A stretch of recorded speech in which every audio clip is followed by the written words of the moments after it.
Tommy Brooks was having the worst day of his 12-year-old life.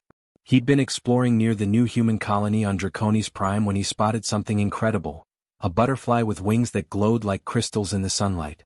Without thinking, he chased it deeper and deeper into the silver forest, completely forgetting his mom's warnings about staying close to the settlement.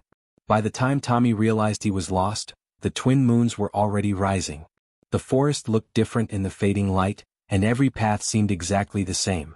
His communicator had died hours ago, which meant no one knew where he was. Tommy tried not to panic, but his hands were shaking as he walked through the strange alien trees. That's when he saw the cave. It was huge, like someone had carved a doorway into the mountain itself. Warm air flowed out from the darkness inside, and Tommy remembered his survival training. Find shelter before nightfall. Always find shelter. He pulled out his small flashlight and stepped into the tunnel, telling himself that someone would find him in the morning. The tunnel went deeper than he expected, winding down into the earth. Tommy almost turned back 3 times, but something pulled him forward. Maybe it was curiosity. Maybe it was the strange warmth coming from below. Either way, he kept walking until the tunnel opened into a chamber so massive his flashlight couldn't find the walls or ceiling. Tommy stood at the edge of that enormous space, pointing his little light into the darkness. At first he thought he was looking at a mountain of black stone. Then the mountain moved and Tommy's blood turned to ice. It wasn't stone. It was scales. Thousands upon thousands of obsidian scales, each one the size of a dinner plate, covering something so large that Tommy's brain couldn't process it at first. The creature shifted, and Tommy saw wings folded against its sides, wings that could have covered his entire colony. A tail as thick as a starship thudded against the ground, sending tremors through the cave floor. Then it opened its eyes. Golden eyes. Eyes that glowed like molten metal, eyes older than anything Tommy had ever imagined. They focused on him, and Tommy felt like an ant being examined by a scientist. The creature's head rose up into the darkness and then lowered down toward him. Each breath it took moved enough air to ruffle Tommy's hair. A dragon.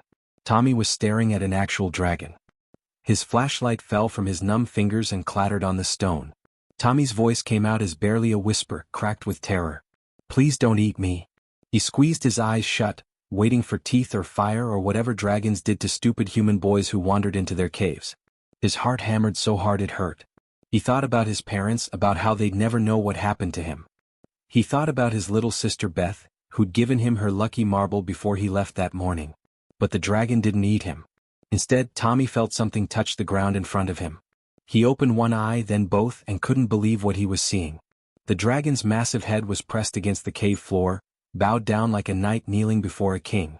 One golden eye watched him from ground level, and Tommy heard a voice in his mind, not words exactly but feelings and meanings that his brain translated into language. I do not consume, young one. I serve. You carry something we lost long ago. I am Valdris, and I have waited 3,000 years for this moment. I have waited 3,000 years to bow before a human. Tommy's legs gave out and he sat down hard on the cold stone. His mouth opened and closed like a fish, but no sounds came out. The dragon, Valdris, waited patiently, still bowing, his ancient eyes filled with something that looked almost like hope. Finally, Tommy found his voice. What? I don't understand. I'm nobody special. I'm just a kid who got lost chasing a stupid butterfly. Why would you bow to me? The dragon's mental voice was gentle, almost sad. Because you are human, Tommy Brooks. And that means you possess something infinitely more precious than all the power in the universe. Tommy stared at the massive creature before him, his fear slowly being replaced by the strangest feeling. This dragon could destroy planets. Tommy could sense that somehow, could feel the raw power coiled in that enormous body. But Valdris wasn't threatening him. The dragon was asking for permission to serve. I don't understand any of this, Tommy said honestly, his voice still shaking a little.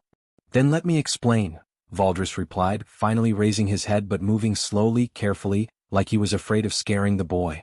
You have activated your rescue beacon, yes? Your people will find you in a few hours. Until then, I would very much like to tell you a story. A story about why the most powerful beings in the galaxy chose to hide themselves away and wait for humanity to reach the stars. Tommy should have been terrified. He should have run. But something in the dragon's voice made him stay. Something genuine, something honest, something that felt like meeting someone who'd been alone for way too long. Okay, Tommy said, settling himself on a rock. Tell me your story. And so Valdris began to speak, his mental voice filling Tommy's mind with words and visions and truths that would change the entire galaxy forever. Tommy sat on a smooth boulder while Valdris settled his enormous body more comfortably in the cave. The dragon's golden eyes dimmed slightly, becoming less intense, as if he was trying to make himself less frightening. Tommy's rescue beacon blinked steadily on his belt, sending out its signal. Help would come eventually. Until then he had nothing but time and questions.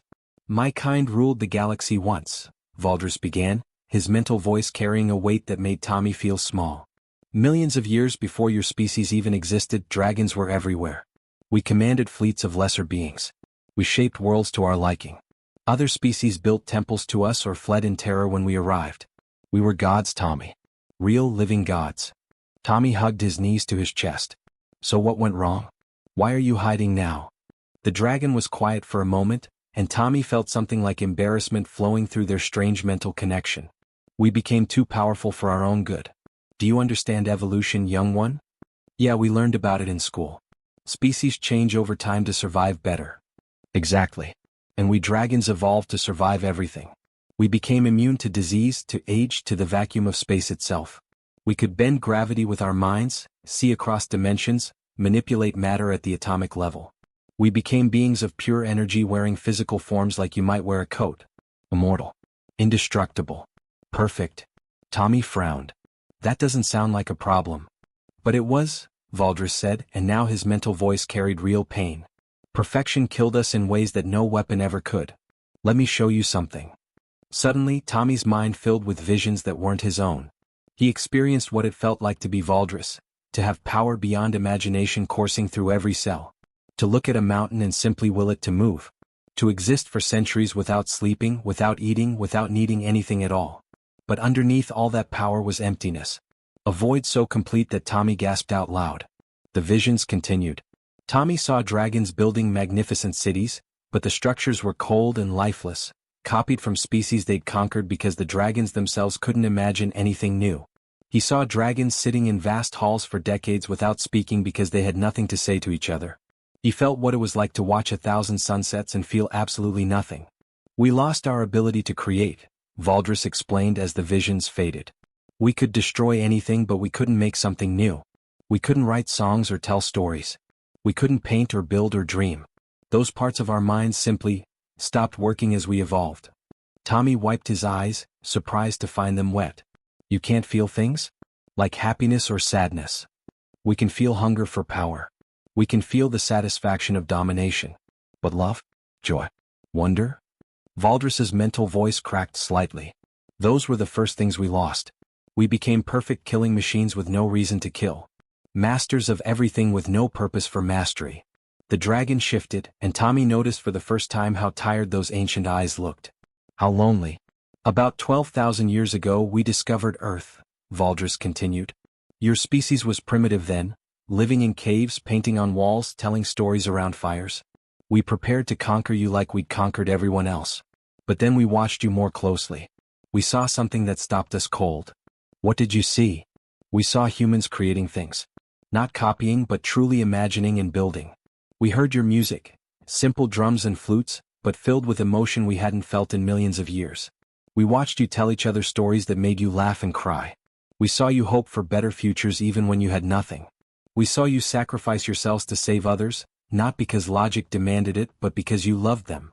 Valdris's eye moved closer to Tommy, and the boy could see his own reflection in that golden mirror. You had everything we'd lost, Tommy. You had what we call the ember, the spark of creative chaos that drives life forward. You were imperfect and mortal and weak, and you were the most beautiful thing we'd ever encountered. Tommy felt his chest tighten. But you didn't conquer us. No. For the first time in our existence, we made a choice based on something other than power. We withdrew from the galaxy. We hid ourselves on remote worlds. We let the younger species believe we were myths and legends. Because we knew that if we stayed among you, we would eventually consume you. Our nature would demand it. And the universe would lose something infinitely precious. But you're here now, Tommy said quietly. You waited for us. Valdris's mental voice grew warm. Some of us chose to remain close to the paths we knew humanity would eventually travel.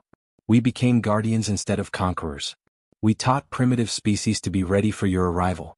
And we waited, hoping that perhaps when humanity finally reached the stars, we might find a way to serve instead of rule. That maybe, by connecting with those who still possess the ember, we might remember what it felt like to have purpose. Tommy stood up and walked closer to the dragon. Up close, each scale was as big as his hand, etched with patterns that looked older than time. He reached out and touched one, feeling warmth beneath his palm. "You're lonely," Tommy said simply. "I have been lonely for 3,000 years, Valdris admitted. "I have watched civilizations rise and fall. I have seen wonders beyond description. And I have felt nothing but emptiness. Until tonight, when a frightened boy whispered, 'Please don't eat me,' and I felt something stir in my chest that I thought was dead forever."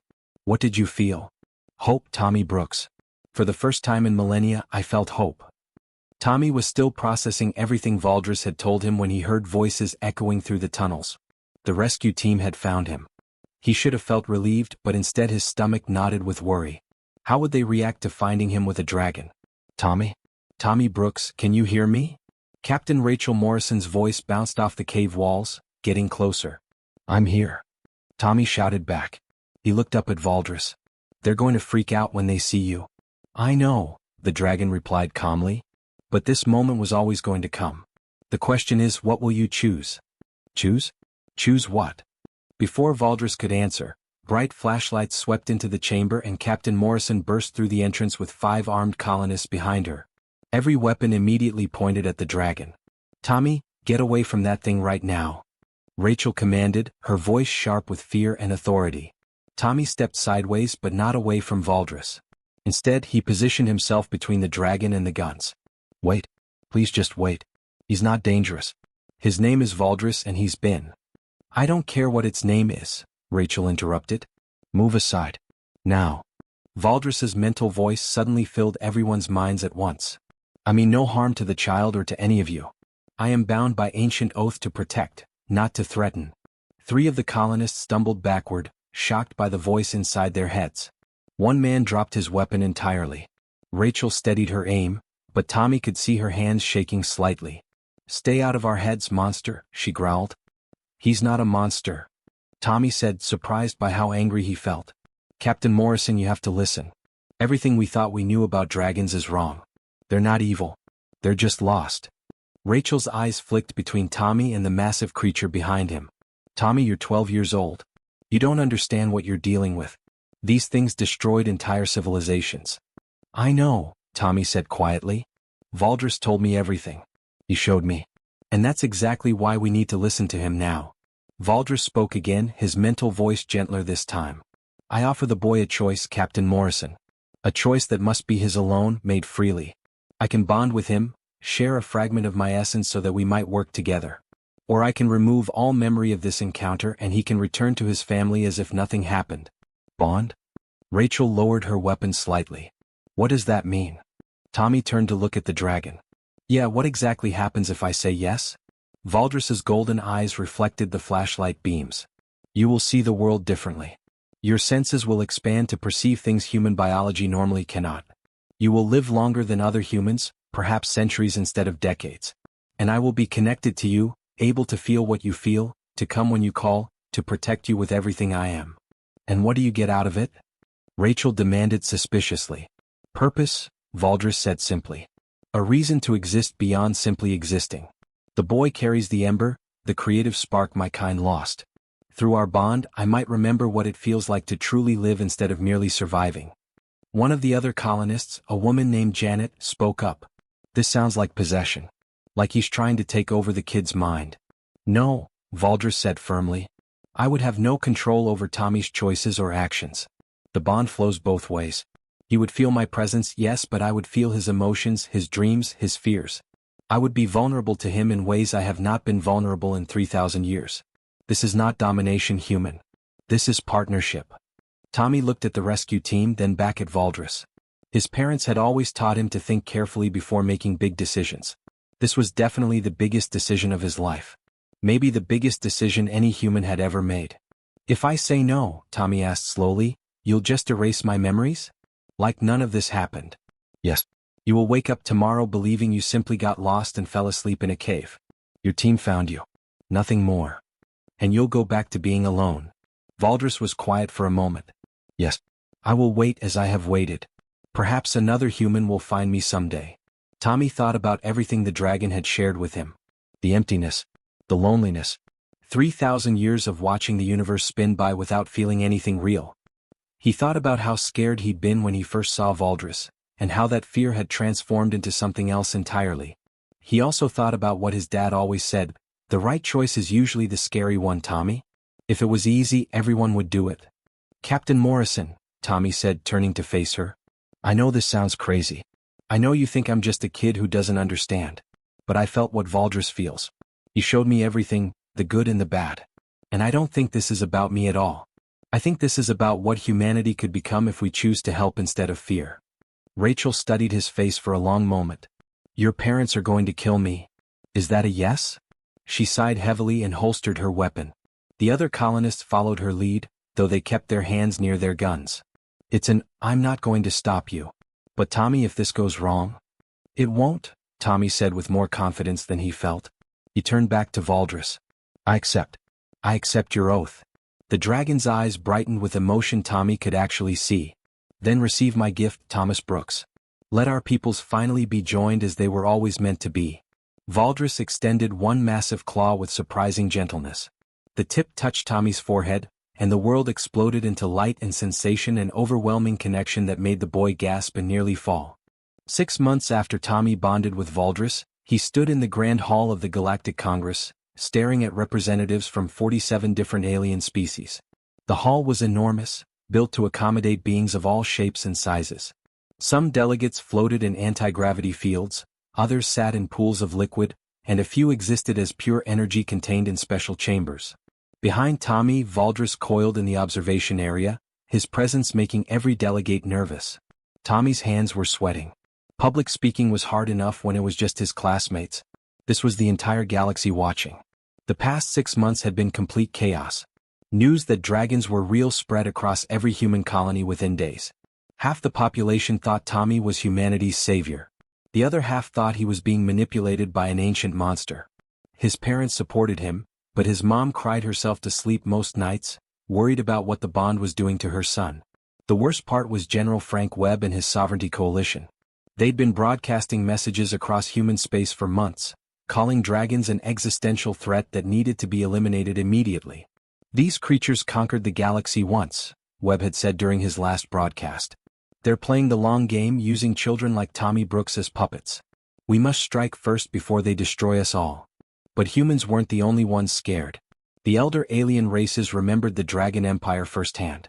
Ambassador Krell of the Centauran species stepped up to the speaking platform now, his 3 eyes fixed on Tommy with obvious distrust. Young human, Krell's voice came through the translation device, my people have historical records spanning 20,000 years. We remember the Dragon Wars. We remember our worlds burning. We remember being enslaved. And now you ask us to believe these same creatures want peace. Tommy swallowed hard. Ambassador Krell, I'm not asking you to forget what happened. Valdris told me everything. He was there during those wars. He personally attacked your colony on Centauri 7. Gasps rippled through the chamber. Valdris hadn't denied his past, but hearing it stated so bluntly shocked everyone. He remembers burning your cities, Tommy continued, his voice steadier now. But here's the thing, at the time he didn't understand what he was doing. Dragons back then couldn't feel guilt or empathy. They were operating on pure instinct and hunger for power. They were like really smart computers programmed only to conquer. Krell's translator crackled. And we are supposed to believe they have changed? Not changed, Tommy corrected. Awakened. There's a difference. Before anyone could respond, the air in the chamber shifted. 5 more dragons materialized in the observation galleries through some kind of teleportation technology that made half the delegates reach for their weapons. Each dragon was massive and ancient, their scales ranging from silver to copper to deep emerald green. Security alarms blared. Soldiers rushed in from every entrance. But the dragons didn't attack. Instead, each one bowed their heads low and kept them there. We have come to pledge ourselves, the dragons spoke as one, their mental voices touching every mind in the chamber. We have chosen our partners. Tommy watched in amazement as each dragon moved toward a different human in the observation galleries.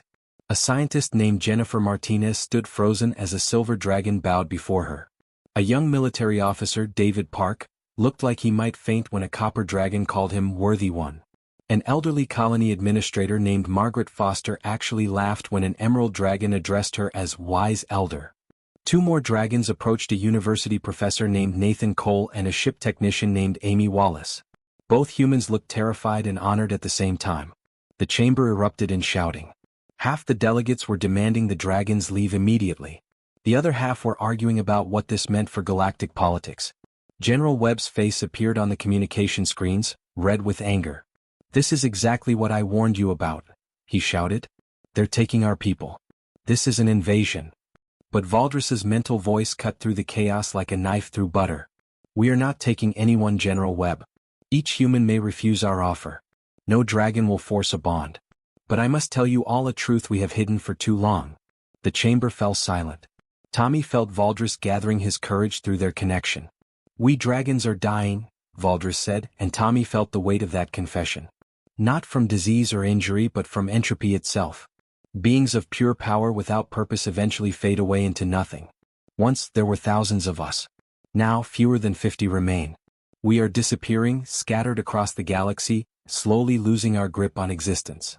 Ambassador Krell stood slowly. "You expect us to feel sympathy?" "No," Valdris replied. "I expect you to understand why we withdrew 12,000 years ago. Why we hid ourselves. Why we waited. We realized that conquest was killing us faster than any weapon could. Power without meaning is just slow suicide." Tommy stepped forward again. "Valdris isn't asking for your sympathy, Ambassador. He's explaining why the dragons need humanity. They need our creativity, our emotions, our ability to find purpose in existence. Without that, they'll just fade away completely." "And what do humans get?" another delegate challenged. "Besides weapons of mass destruction as personal bodyguards?" Jennifer Martinez spoke up from the gallery, her voice shaky but determined. "Wisdom. We get wisdom from beings who've lived for thousands of years and made every mistake imaginable. We get protection, yes, but also teachers who can show us the consequences of unchecked power." David Park added, "My dragon, his name is Copperblade, has shown me visions of civilizations that destroyed themselves through arrogance. He wants to make sure humanity doesn't follow the same path." Margaret Foster's voice was calm and steady. "I've spent 40 years in colonial administration. I've made plenty of mistakes. But Earthshaper here has made mistakes for 3,000 years. She wants to help us avoid them." Tommy felt hope rising in his chest. Maybe this could actually work. Maybe people would understand. Then the alarms started blaring again, and every screen in the chamber switched to emergency broadcasts. A stellar cascade had been detected in the Theta 9 system. 6 billion people were about to die and nobody had any idea how to stop it. The emergency broadcast showed the Theta 9 system in terrifying detail. 3 inhabited planets, 6 billion people, and a star that was tearing itself apart. The stellar cascade was like dominoes falling. Each gravitational collapse triggered the next one faster and faster, creating a chain reaction that would eventually explode and wipe out everything in the system. Tommy watched the screens with growing horror. Scientists from every species were already saying it was impossible to stop. The energy involved was too massive, the reaction too fast.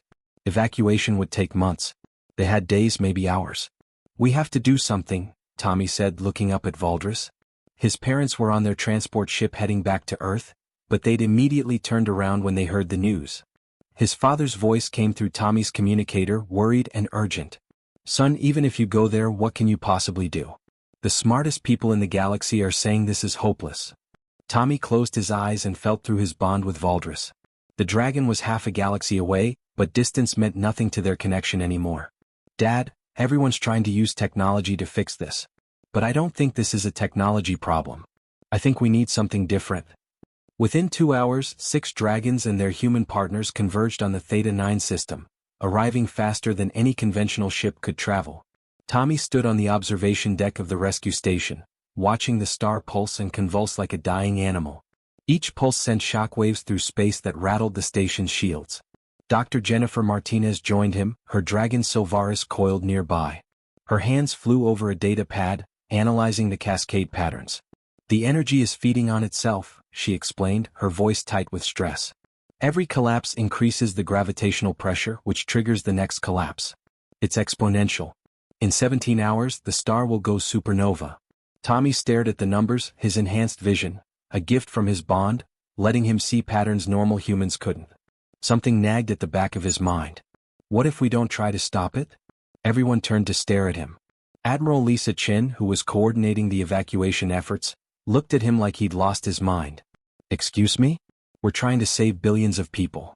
No, I mean, what if stopping it is impossible but redirecting it isn't? Tommy's words came faster as the idea formed. Valdris, can you and the other dragons create a gravitational field?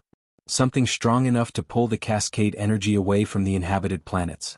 Valdris's mental voice was grim. The forces involved would tear us apart, Tommy. Even our bodies cannot survive that kind of stress for long. We would have minutes at most before the energy destroyed us. But what if you didn't have to hold it for long? Amy Wallace, the technician, jumped in. Her eyes were bright with sudden understanding. Dragons can manipulate gravity on a massive scale, but they can't do complex calculations in real time. But we can. What if we use computers to calculate the exact angles and vectors, and the dragons just provide the raw power? The room fell silent as everyone processed this. Then Nathan Cole, the professor, started typing frantically on his terminal. It could work.